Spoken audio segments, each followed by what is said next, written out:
Hello, my name is Jeff Kinehart, and today we were going to be talking about high tunnel construction and operation. Definitions of what a high tunnel is will vary from organization to organization. Here's a couple of different examples. Hightunnels.org has the definition of a high tunnel as an unheated plastic covered structure that provides an intermediate level of environmental protection and control between open field conditions and a heated greenhouse. Other organizations and institutions will confine the definition a little bit tighter, like you see here from the University of Minnesota, where they define it as a non-permanent structure that has no electrical service, no automated ventilation, and no heating system. For the purposes of this talk, we will define a high tunnel as basically any structure that sort of looks like a greenhouse but has no supplemental heat. At the point when we provide any form of supplemental heat, then we probably need to think in terms of it as being a greenhouse. But these are structures that look very much like greenhouses, they just lack any mechanism for heating them. In general, the high tunnel structure that you see on the bottom right is in contrast to the low tunnel structure you see in the upper left. Simply put, if you can walk under it while you're standing upright, it's considered a high tunnel, and if you can't squeeze under it standing upright, then it's considered a low tunnel. We oftentimes will actually utilize low tunnels inside of the high tunnel structure, particularly for early spring or late fall production.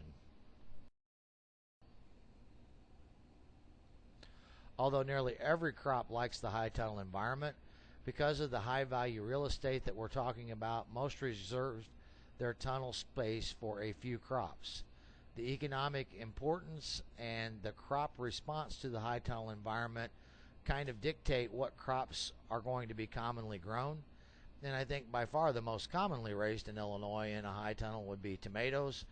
But in addition, we will also see pepper and cucumber production, as well as production of some small fruit, particularly raspberry and strawberry. Blackberry, while not common in Illinois, might be a good choice in northern Illinois. Blackberry production in southern Illinois, we wind up getting about the same yield in the high tunnel as we do with outdoor production, and so it doesn't make a lot of sense for us to raise blackberries inside of tunnels. In northern Illinois, however, where blackberry hardiness becomes an issue, we likely would see an increase in yield in blackberries inside of a tunnel, and so blackberries make sense for northern Illinois, probably not so much for southern Illinois. In addition to the crops that we've talked about, lettuce and other leafy greens are a good choice, particularly for winter production. Zach Grant has found at Champaign area he can harvest lettuce and other greens all but the last 2 weeks of December and the first 2 weeks of January, even with no heat, by simply utilizing row covers or low tunnels inside of the high tunnel environment. There are a lot of different situations or manufacturers or ways to come up with high tunnels. One of the choices would be for a homemade tunnel, and while homemade tunnels work okay for smaller, sometimes referred to as caterpillar type tunnels where they're not too wide, when we start talking about larger 30 by 96 structures, probably homemade may not be the best choice. If you're wanting to bend caterpillar tunnels, these smaller tunnels, there are hydraulic benders like you see in the upper left hand picture, and there are also some pneumatic benders that are available. In addition, you can just make jigs and bend pipe by yourself. Typically when we talk about homemade ones, they can be a variety of different materials, but it's fairly common for the caterpillar tunnels that we now see being utilized in the state that those would be bent out of chain link fence top rail. For most individuals, particularly if we're talking about larger size tunnels, prefabricated tunnels are probably the way to go, and they come from a variety of different manufacturers and a variety of different shapes and configurations and spacings and number of purlins and those kinds of things. A relatively extensive list of high tunnel producers can be found at this site from Mississippi State University, and in addition to this list, there is also a list maintained by those states that are participating in the NRCS EQIP program that allows growers to have a cost share on a high tunnel purchased. In those cases where we're participating in the EQIP program, we must purchase our high tunnel from an approved vendor, and each state maintains its own list of approved vendors that are in compliance with the EQIP program. If you go to buy one, a couple of things. One of them is what is going to be the type of structure. This is a Gothic structure, and it's probably the most commonly seen in Illinois, and it does have some degree of slope, more so than a Quonset, so that we have a little bit better snow shed or shedding of snow and ice that would accumulate and damage the tunnel in the wintertime, in comparison with a Quonset, which has a lower pitch, or it's a flatter type of a roof. We would see Quonsets and Gothics both. Quonsets are probably better served in the southern part of the state, and in the northern part of the state you probably need to be thinking about getting a Gothic style, although honestly you'll see a lot of Gothics utilized in the southern part. Gable roofs, which afford the most snow shed because they have the greatest roof pitch, are not overly common in Illinois for high tunnels.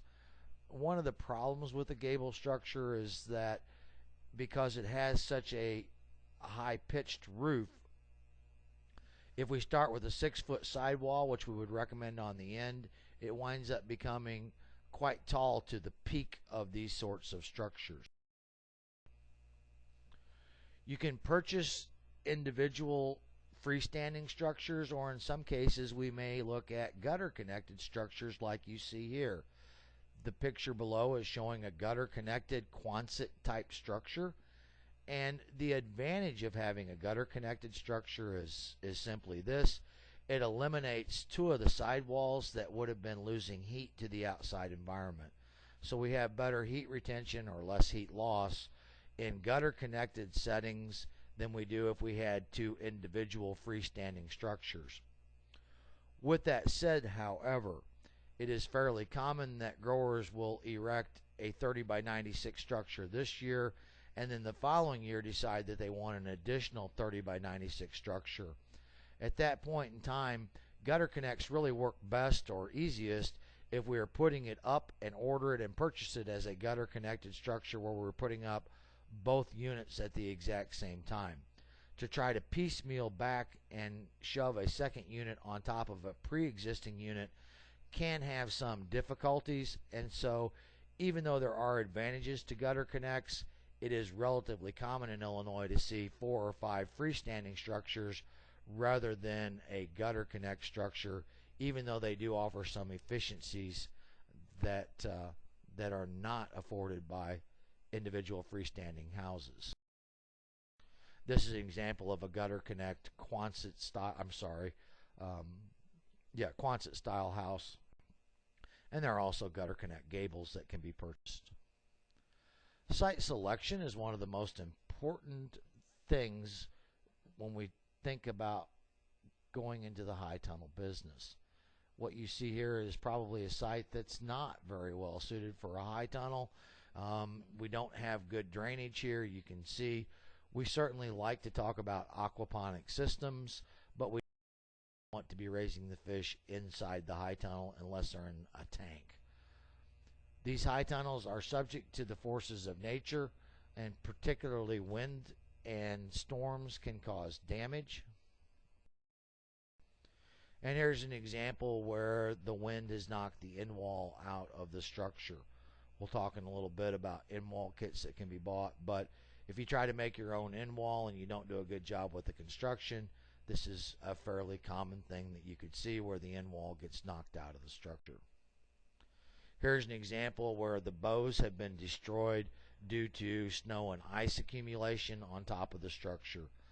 Most of these, again, because we don't have heat in the unit, if we have a significant snowfall event where we're looking at 3 or 4 or 5 inches of snow or a lot of ice up on top of the structure, we need to come back through and knock that off either with a rope or a snow rake or punching up from the bottom with something that's wrapped up to kind of break it loose and get it to fall. But if we fail to remove ice and snow load from the structure, we can see collapse like you see in this slide here. This picture was taken in southern Illinois 2 years ago. Another thing that growers should check on fairly early in this process is what are the zoning ordinances and building permit requirements for constructing a high tunnel at the site that you're wanting to use. Make sure that the site that you're wanting to use is zoned and it is such that it's appropriate and that you will be able to obtain a building permit prior to actually ordering it, getting it on the ground, and then finding out there's a problem and you're not going to be able to build it where you wanted to. The structure is going to arrive on a couple of different pallets, and they may weigh 3,000 or 4,000 pounds apiece. And so, if at all possible, a large, and by large 70 horsepower or greater, tractor with a front end loader and some forks to handle the weight is really ideal. If you don't have one, if you could borrow one from a neighbor, that would be great. It is possible to open the individual pallets and unbox the things, but that results in a very irritated and agitated truck driver. It works a whole lot better if you've got some equipment that will allow for a more speedy offloading of the truck when it arrives at your farm.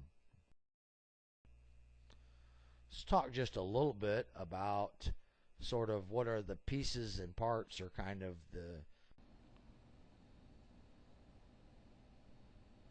This is High Tunnel Anatomy 101. Ground posts are the straight pipes that form the sidewalls of the structure. Bows form the arch and are connected to corresponding ground posts on either side of the high tunnel. Purlins attach to the bows and provide rigidity to the structure. A hip board is normally supplied by the grower and not part of the kit.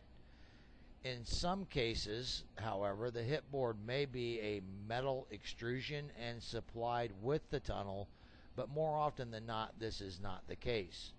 For growers that are wanting to be organic producers, do bear in mind that the lumber needs to be not treated, as that is not allowed. An extrusion is commonly attached to the hip board, which in conjunction with wiggle wire is what holds the plastic coverings in place on the high tunnel.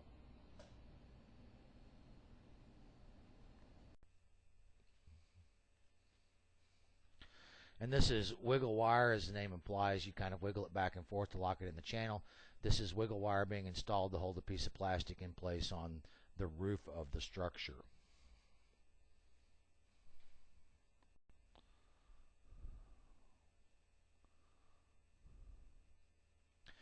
In addition to the hip board that we saw earlier, if you'll look down here at the bottom, you can see that we'll also wind up putting in a baseboard at the base of the ground post. And again, for organic growers, this should not be treated lumber. Normally you're going to use something that is weather resistant, or a redwood, a cypress, something that will tolerate the wet environment that would be associated with a high tunnel situation. High tunnels typically have sides that can be opened and closed. This is an important part of how we provide ventilation to these systems. And in this particular case, you're looking at an example of a structure that has a drop-down curtain. In contrast to the drop-down curtain seen in the previous slide, this is a roll-up curtain. There are advantages and disadvantages to either type, drop down or roll up, so growers kind of have to decide which pros and cons they feel are most important and choose one way or the other. Normally the ground post and their corresponding bows are spaced at 6 foot, although on some structures 4 foot spacing is available. There are a few manufacturers that may have spacings other than 4 or 6, but most commonly 6 foot I think is by far the most common. There are some that are at 4 foot.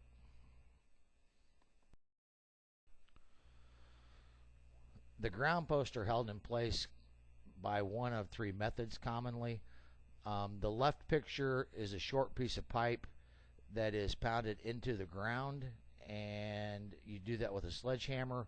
It's called a ground post, and while this is a cheap mechanism for and relatively easy mechanism for putting the tunnel in place, we have definitely seen failures by just using these short pieces of ground post. The middle picture is showing a foot that the ground post sits in and secured, and this is something that we do see used in Illinois. We see it most commonly where we have a case where we've already got some existing concrete, and so we wind up putting up a ribbon baseboard and attaching the feet to that ribbon baseboard. We see this used where guys, for example, have an old hog house floor or an old beef feedlot floor that was already a big slab of poured concrete, and they're going to make their structure on top of that concrete. And in those cases, that works really quite well. The right-hand picture shows 8-foot ground posts that are set 2 foot below grade in 42 inches of concrete. This also results in a 6-foot sidewall. And again, that's my preference, although some people think that might be overkill. Some tunnels are not held in place by any of the previous mechanisms that we just talked about, but instead these are movable tunnels. Although less common than stationary tunnels, they can be found in Illinois, and they are used in a fashion so that a single tunnel may provide protection for 3 separate sites and crops during a growing season. In some cases, these roll along a fixed piece of pipe. In other cases, tires are placed on the structure and it is moved. Once in place, it is jacked back up, the wheels taken off of it. Regardless of whether it's on a track or on tires that you put off and on, once you get this moved to its new location, they are driven, large pins are driven in place to keep the structure kind of tied down to the ground.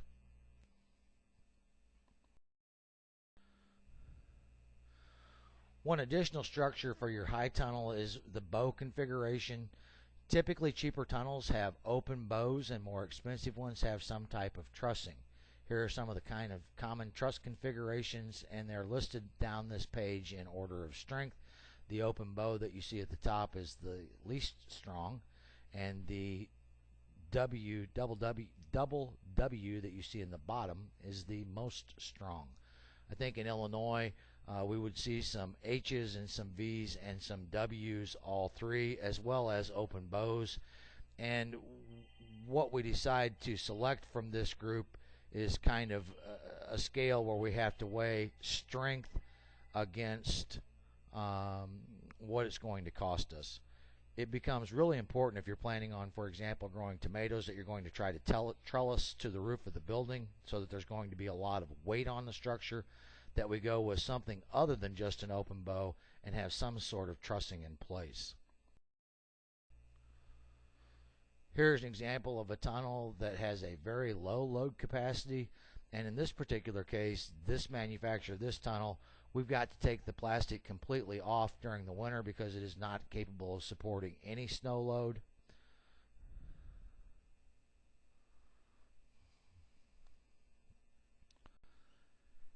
Here's an example of a tunnel that has 4 purlins, but like we talked earlier, when we have an even number of purlins, sometimes we don't wind up with a ridge one. And you can see the grower has had to go back in and fashion a ridge pole out of a 1x3 that he's laid up to kind of form a center purlin to keep that plastic from sagging in the middle.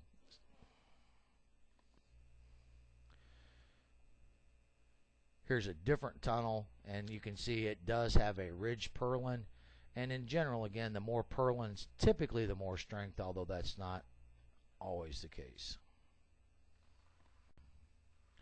This is an example of a tunnel that has an open bow system that you can see here. There is no trussing in it. And if you'll look up in the roof of this structure, you can see here is a tunnel that has a W trussing system. You can see the trusses up here on the top of the structure.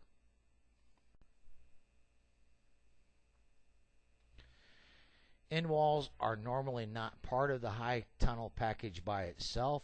However, from many of the manufacturers, they may be purchased as a separate kit. In other cases, growers may decide to construct their own. The end wall construction is very important, and I would caution that this is something that is not always well done by growers. I think in many cases you might be better off to go ahead and purchase the end wall kits at the time you're purchasing the tunnel. In this particular case, this grower has actually made a very substantial, significant, and totally acceptable end wall that he has constructed, but many times growers will not do a good job on their end wall construction.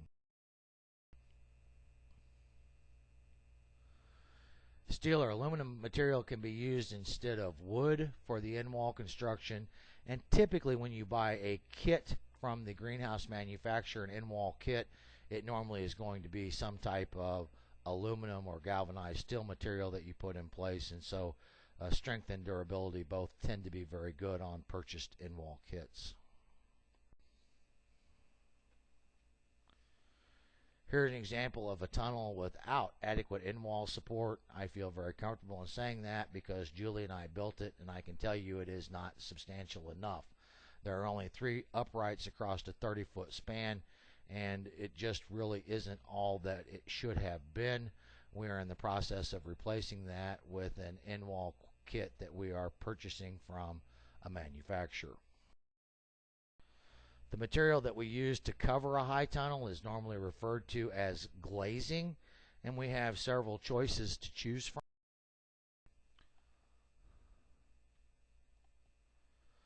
Polyethylene is the most commonly used because of its lower expense. It may be installed in a single layer, or the grower may install 2 layers and use a small inflation fan to blow air between the 2 pieces.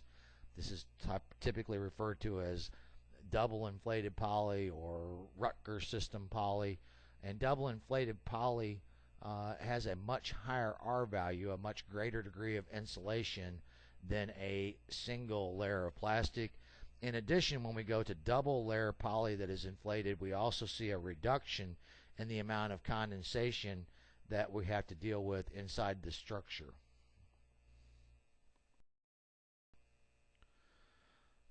Greenhouse cloth, or sometimes referred to as fabric, is also a fairly common glazing material for high tunnels. It may be a little bit more durable than poly. It has a higher value than single poly, but not as high as double poly. And I've had structures that have double layer poly and fabric both. I think either one of these is acceptable. You just have to look at what the price difference is for cloth versus 2 layers of poly. And in our case, we've not found the durability to be all that much greater for fabric as compared to double poly. Polycarbonate is a very durable, relatively high R value material, where we have basically sort of looks like a harmonica or a sandwich. We have a layer on the inside and the outside of plastic, and then that's sort of honeycombed with channels in between it. The R value of this material is very good, but in general, we see it reserved for utilization on only the end walls, and that's for 2 basic reasons. One, the end walls are really kind of difficult and not very pleasant to deal with in terms of trying to put poly on them. And if we put polycarbonate up, it's kind of, we put it up once and we're probably done with having to worry about glazing the end walls for a 20-year period. And so that's definitely a very, very big plus. We don't see it normally used across the entire structure because it is a relatively expensive or premium type of glazing. Alright, now that we've figured out everything we wanted to about getting our tunnel ordered and what sorts of configurations we want, let's spend a little bit of time talking about high tunnel construction. Before you begin, first determine the length of the diagonal based on the size of your structure. That can be done either by cranking it out using the Pythagorean theorem, or in my case, you can look it up on a chart like this one on the internet, where you look at what is the length and width of your building, and it tells you what the diagonal is. It's very important that we get those measurements so that we maintain a square building when we go to put it up. We found it helpful to get 6 pieces of string, 2 cut for the length, 2 cut for the width, and 2 cut for the diagonal. We tied those to sticks, and then we went out and physically drug them out so that we were basically laying that tunnel out just by simply using string. I think this is a good practice for people that may not be well versed and seasoned in construction, because when we go through this exercise, sometimes we discover, well, if I put the high tunnel right here, I'm going to have a problem with drainage over in this corner.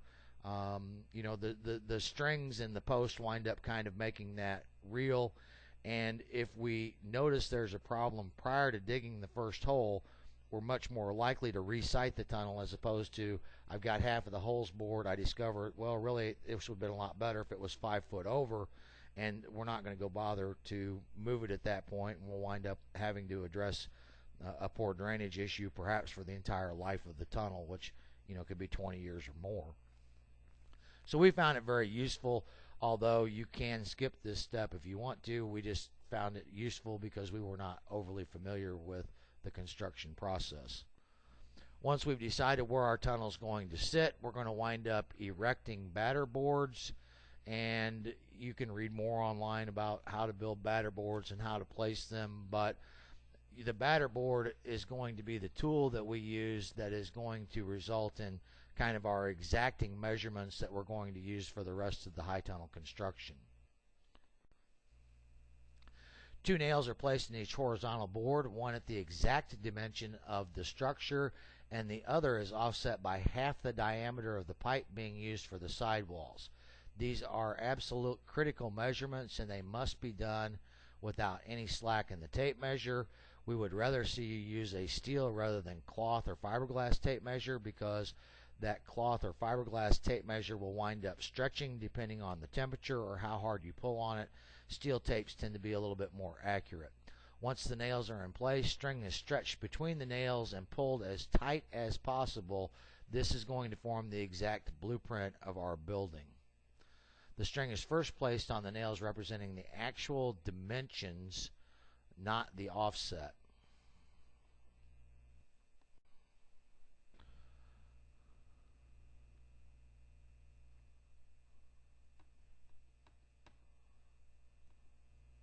At this point, the holes for all the ground posts are marked.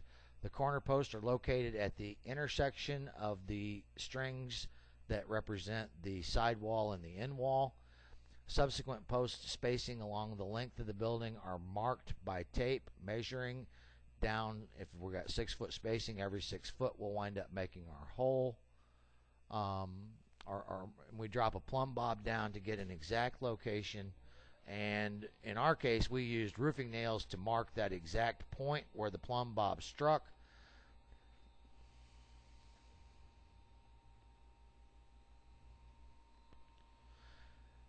Then we came back with this handy dandy device where we punched a hole in the 5-gallon bucket and used this as a marking stencil. The middle of the bucket is where we're going to set the bit of the very tip of the post hole digger when we come back and drill. And then we went around also and marked the outside of the bucket like you see here, so that when we got done, we know exactly where we would like to set that post hole digger. And I don't know how many of you have run a post hole digger, but on occasion they don't go in exactly straight. And so we like this system because if you wind up with the post hole really being off by 3 or 4 inches, you can see it because you'll have all of the white mark gone on one side, but none of it gone on the other side, and it lets you know when you kind of need to cheat the post one way or the other inside of the hole.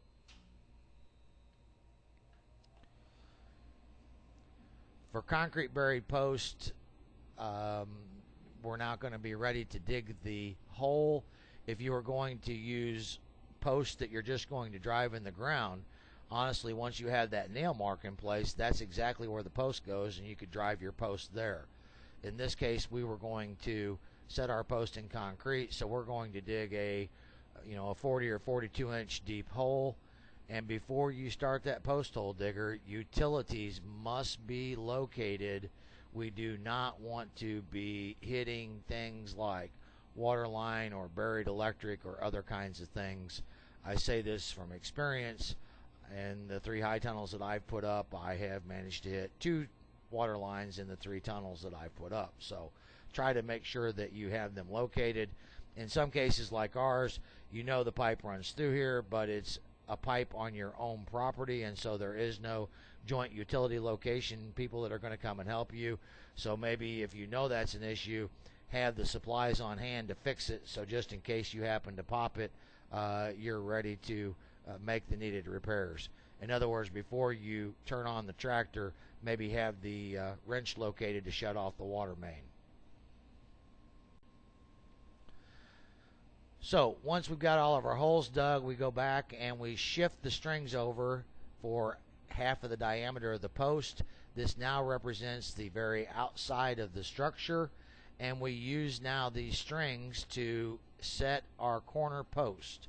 The corner posts sit so that they are just touching the string, not pushing on it, not away from it, exactly just touching the string. Corner posts are set normally using hand-mixed concrete. They are plumbed with a level in both directions and set at the correct depth to obtain the height desired for your site. These are set, again, in a very critical fashion. If the corner posts are wrong, those corner posts are used to set all of the rest of the posts of the structure. So we take as much time as we need and take as many measurements with the levels as we would be required to make sure that these are put in place properly, because everything else is set based off of these corner posts. Once the corner posts have been given time to set up, in other words, we put them up, we wait a couple of days. Now we're ready to go back through and place all the line posts, and we utilize those corner posts, as I said earlier, to set everything else. If you can look, we run string over the top of the corner post, and we run string around the sides of the corner post. And as we go down through here, that's where we're going to set all of our additional wall posts, is so that they are in line with the string at the top and in line with the strings on the side, and then they are plumbed with a level from side to side. This is a good point in time. Posts are all set in the concrete and everything is good. We're done. And we have done greenhouses both ways. In some cases, like in this particular case, we had 2 different greenhouses we were putting up at the same time, and so we brought a concrete truck in for that. Sometimes if you only have 1 greenhouse to set at a time, maybe you'll just individually mix satcrete.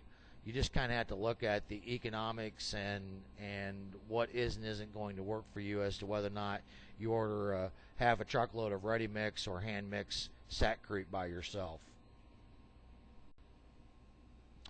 Once the posts have cured and the bows are assembled, they're hoisted into place. This can be done with a front end loader or a high lift. The first bow is normally held in place with a rope until 3 or 4 bows have been put in place and we start getting a center purlin attached. As you can see here, the second bow, we've got the center purlin, but we need that rope that you see running from the first bow to keep all of this from what's called racking in one direction or the other. Much of the work will occur pretty high up in the air, and so some sort of scaffolding or a cherry picker is probably in order when we get to the construction phase for our high tunnel.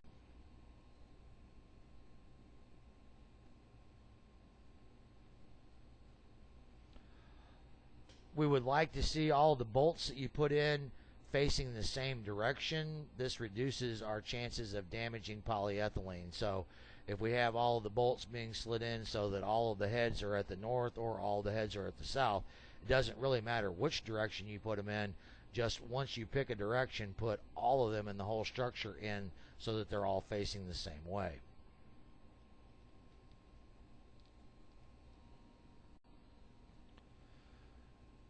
And in this particular case, this bow is always the very prettiest one of the entire construction process. It is the last bow that you have to put up to have the greenhouse done in terms of setting up the bows. After all the bows in place, then the remainder of the purlins are normally installed, and that's what you see happening in this slide here.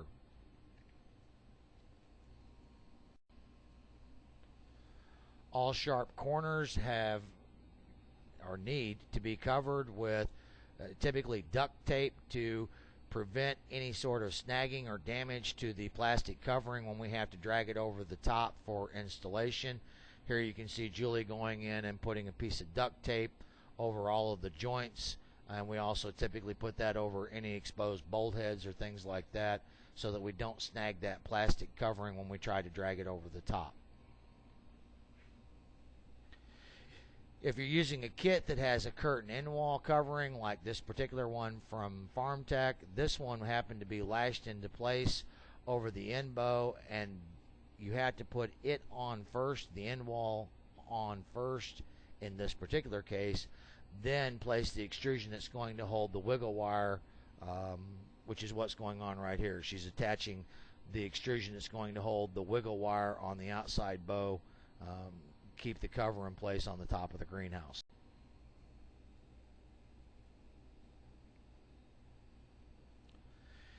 It is noteworthy that while the wind may not blow at all in the summertime, it will blow every single day that you're trying to build your high tunnel.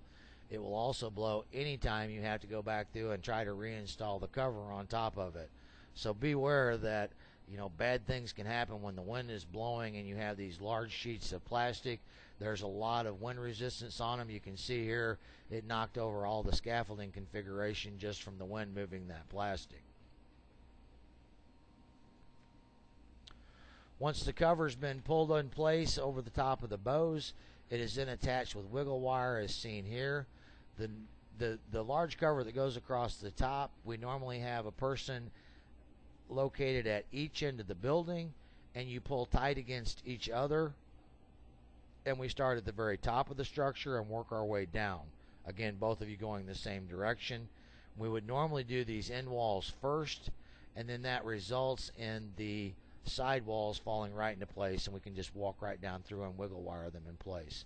So in our case, here's where one person's working on one end, here's the other person working at the other end of that structure, again getting that cover placed so that it's pulled tight and doesn't have a lot of slop in it. At some point during the construction, and it varies from operation to operation when they do this, but at some point during the construction, a perimeter drain system can be installed. These are normally required for those of you that are participating in the EQIP program, and honestly they're a good idea for everyone. They're sometimes referred to as a French drain. There's a great deal of watershed coming off of the plastic covering over the top of the 30 by 96 structure, and this drain helps keep that so that it gets carried away from the building rather than accumulating right outside at the base of the foundation and then washing back into the greenhouse, back into the high tunnel, making it a very difficult environment to work in.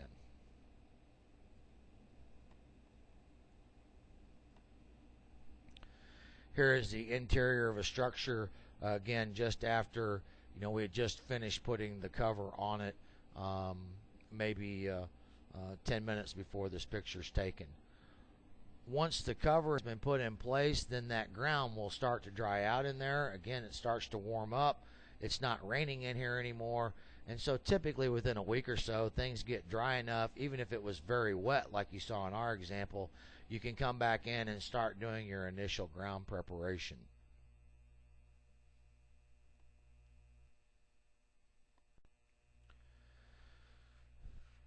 Many, but not all growers use raised beds, and these can be constructed by hand.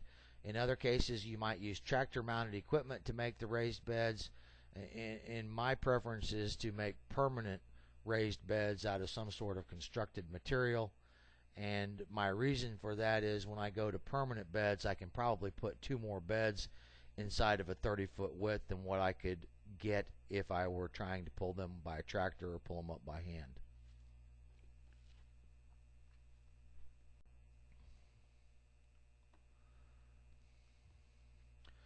Permanent beds, if you decide to go that way, can be worked with small gas or electric power tillers like you see right here, and they work really very well. We work the ground every spring and then cover the beds with plastic and grow a crop.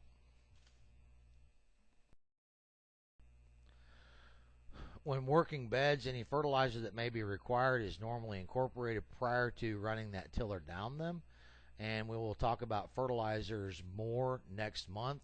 But just kind of want to point out, in this high tunnel setting, cropping cycles can be pretty short, and so we have to be careful with organic or slow release fertilizers.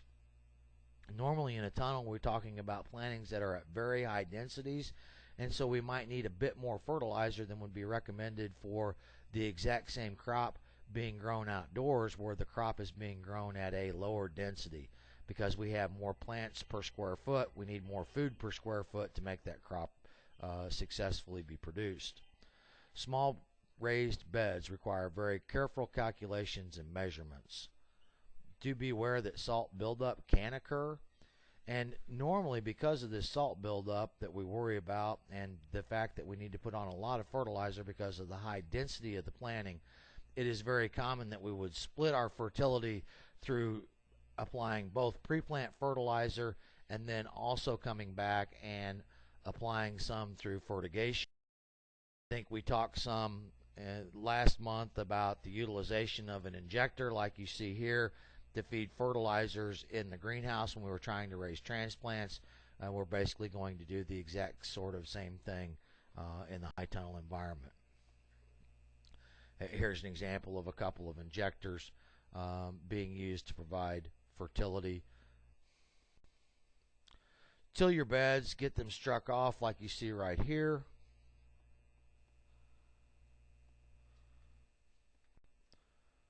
Normally we're going to use black plastic. It's going to heat the soil up and result in better early season growth of warm season vegetables like tomatoes, which is most common. And here you can see black plastic mulch being installed. Once the mulch has been put in place, plants can be set.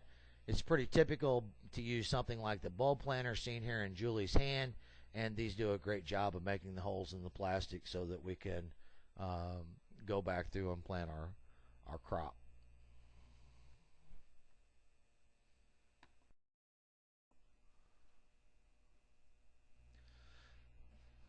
Tunnels represent vital real estate, and as such, tight spacing is normally used to achieve high yields. Tighter spacing can increase insect and disease problems, and tighter spacing may affect the way an individual cultivar performs. In other words, the best performing tomato variety that does really great for you outside at 30 inches may not be the best choice when you take it inside of the high tunnel and space it at only 18 inches.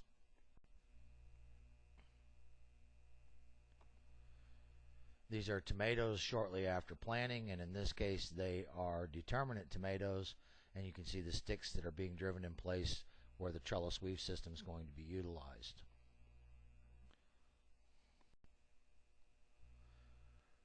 Early planting of frost-sensitive crops may require the use of row covers so that we form a low tunnel within the high tunnel.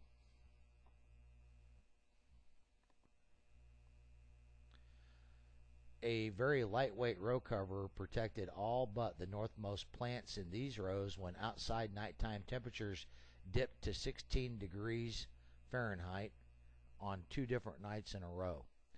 Without that small row cover for that low tunnel in there, all of the plants would have looked like the ones that you see there on the end where they have died.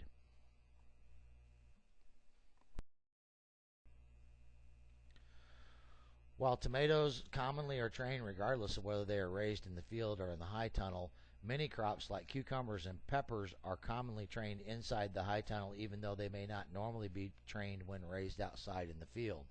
The value of space dictates careful consideration of training systems, and cultivar selection may predicate the type of training. In other words, what would be required if we were raising determinate tomatoes is a much different trellising system than if we were going to be raising indeterminate tomatoes. Here are some of the various trellised crops being grown in a high tunnel.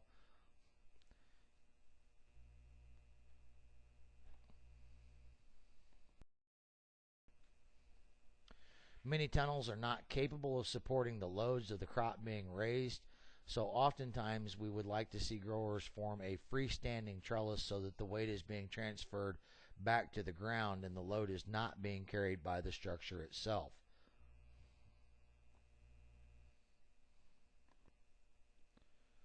Here are some trellised indeterminate tomatoes being grown inside of a high tunnel.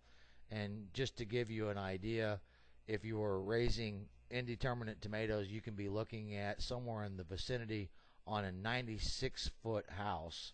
You would have about 90 foot of row. You would have 90 plants. They weigh 20 pounds per plant, so you're looking at 1,800 pounds of tomato load per row. And if you've got 8 rows, you can see the importance of having a really strong structure or having a freestanding trellis. Here are examples of raspberries and being raised in a high tunnel.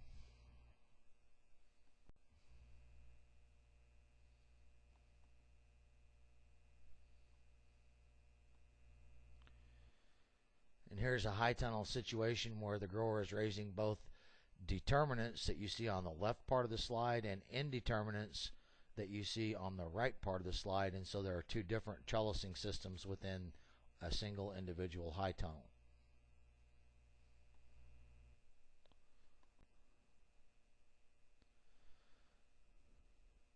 And here's just a picture again of indeterminate tomatoes being raised in a trellis system.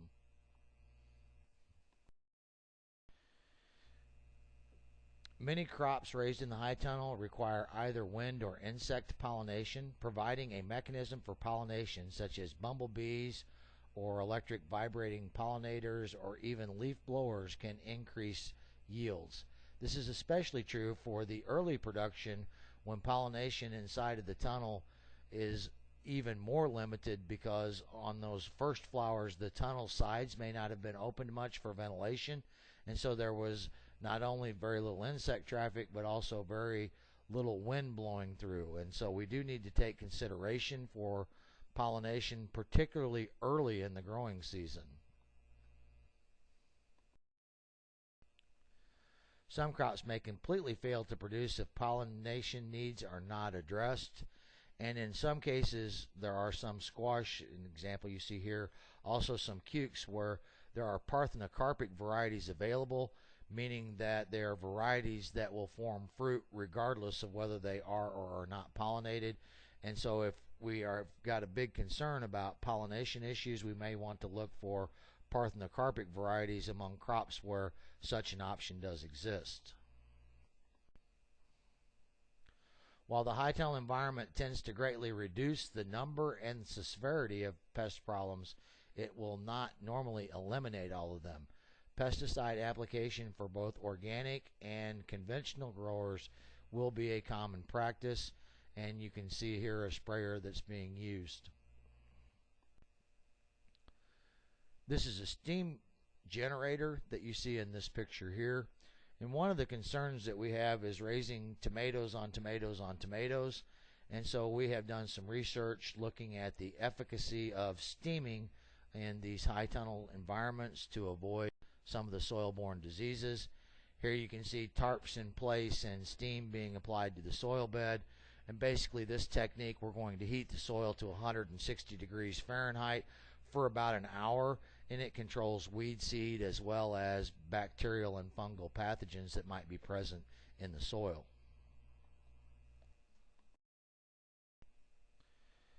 As it does not ever rain inside the high tunnel, irrigation becomes extremely important. Irrigation is likely going to be used to deliver fertilizer.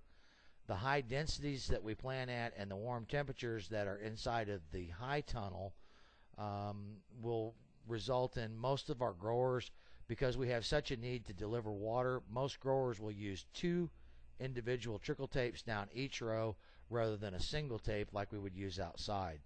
Irrigation within the high tunnel needs to be managed very well, particularly for tomato growers. Otherwise, we can have very significant losses from both blossom end rot and cracking. That's particularly true for heirloom varieties. There are many different ways, and we'll talk about this more. There will be a module on irrigation, but irrigation management tools such as tensiometers that you see here are really probably pretty useful tools for growers who are raising crops inside of the high tunnel. Temperatures within the high tunnel are most commonly controlled by opening sidewalls to allow heat to escape. The temperature at which ventilation should occur begins based on the crop being grown and what the weather conditions are calling for. Ventilating a tunnel at too low of a temperature can cost growers plant growth and delay early harvest. Failing to ventilate in time can result in loss of yield or even plant mortality.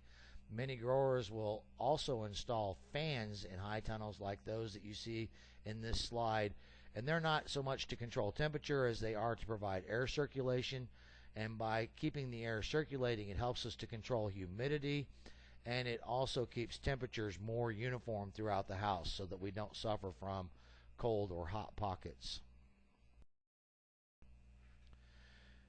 In the months of July and August, many growers will utilize Shadecloth to help reduce temperatures inside of the high tunnel. A 50% white Shadecloth is pretty commonly deployed, and it does help to control temperature, air temperatures within the high tunnel. It also tends to result in higher quality produce being raised because the individual fruit or vegetable being harvested is also not getting near as hot because of the Shadecloth that is present. Although a small percentage of growers in Illinois are currently using hydroponic production systems, interest in adoption of this method is increasing. It is well suited where there are soil problems or no soil, such as, again, we talked earlier about converting a concrete slab that used to be a hog house into a high tunnel setting. There's no soil there, and so we would typically look at a hydroponic production system in those areas. Because there is no soil used in this system, soil pathogens are seldom a problem, and the system boasts both rapid crop growth and development. The produce harvested tends to be very high yielding, very high grade out, and of very high quality.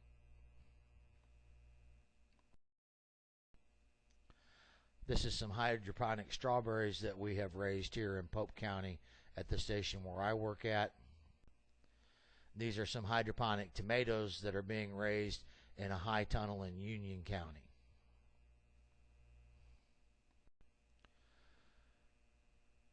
And so that's a little bit of an overview of high tunnel construction and operation. And again, I hope that all of you find the pot of gold at the end of the rainbow that you see here located inside of your high tunnel. Until next time, have a good day.